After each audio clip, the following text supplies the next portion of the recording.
And then next trade, probably the biggest trade of the whole deadline, was Sauce Gardner to the Colts. The Jets got Adonai Mitchell, wide receiver Adonai Mitchell, and two firsts.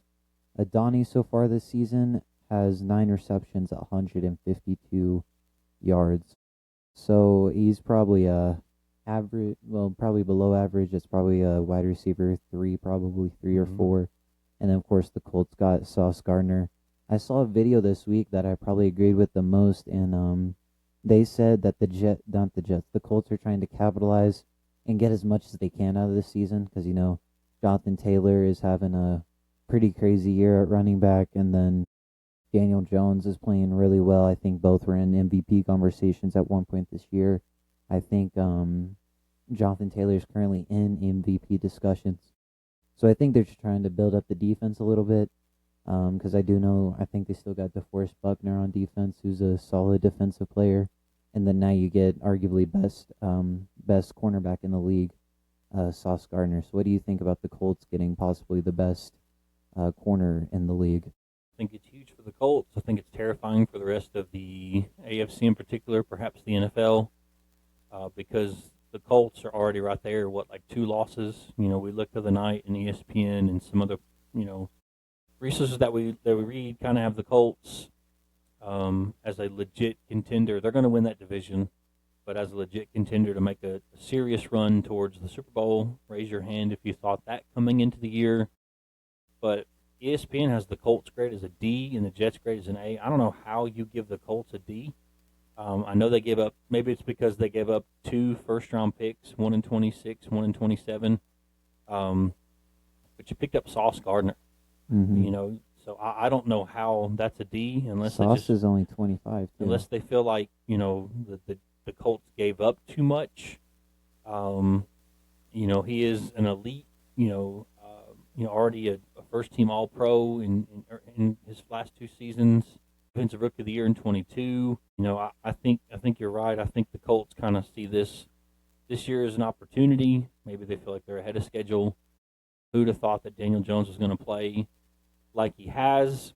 I don't know much about the Colts, defense, because the front office in Indianapolis kind of feel like their defense is suspect, and they're trying to shore that up. ESPN, again, you talked about this window. ESPN says it's understandable that Indy figured that this was the time to strike. The Colts have had the best offensive, football in the NFL. So, maybe they're just trying to shore it up. And, again, maybe they just feel like their window wasn't expected to be open and they just want to strike while the iron is hot.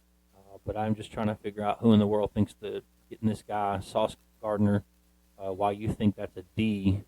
I can see why the Jets is an A. You pick up Mitchell, who's young, and you get 2 first-round picks. But I just think the D is low. Must be because they feel like they give up too much of their future. Yeah, and also on here, I'm reading the Javarius Ward part.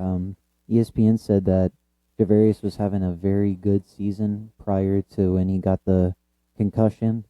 So I think if he comes back to that same level, Javarius, then it's going to be really tough to throw against this Colts defense against especially in the postseason, because you got 2 elite cornerbacks guarding your top 2 receivers. You got Sauce probably taking on wide receiver 1, and you got Javarius taking on wide out 2. So that's going to probably force the offense to probably switch things up a little bit, run the ball a little bit more, or maybe or just throw to the tight end a bit more.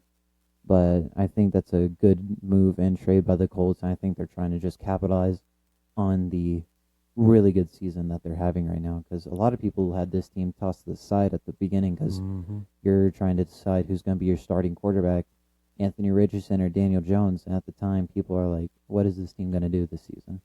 You can't say the Colts got worse. And, the Jets got, who knows what those picks can eventually, turn into. The thing about the Colts' potential 2026 pick is if the Colts do make a deep run, that's going to be a low pick in the first round, because obviously the better you play, the further you go in the playoff, the lower your pick. So, they're at this point in the season right now, they're looking at a low first round pick. I know it's still a pick, but you know, you had to think the first part of the year, the Colts would have had a top 10, top 12 draft pick based on what everybody was expecting out of them, including me. They're kind of like the Indiana of college football, but they've just shocked everybody. Interesting. Again, I don't see the Colts having a D there. I would disagree with that. I think the Colts are very happy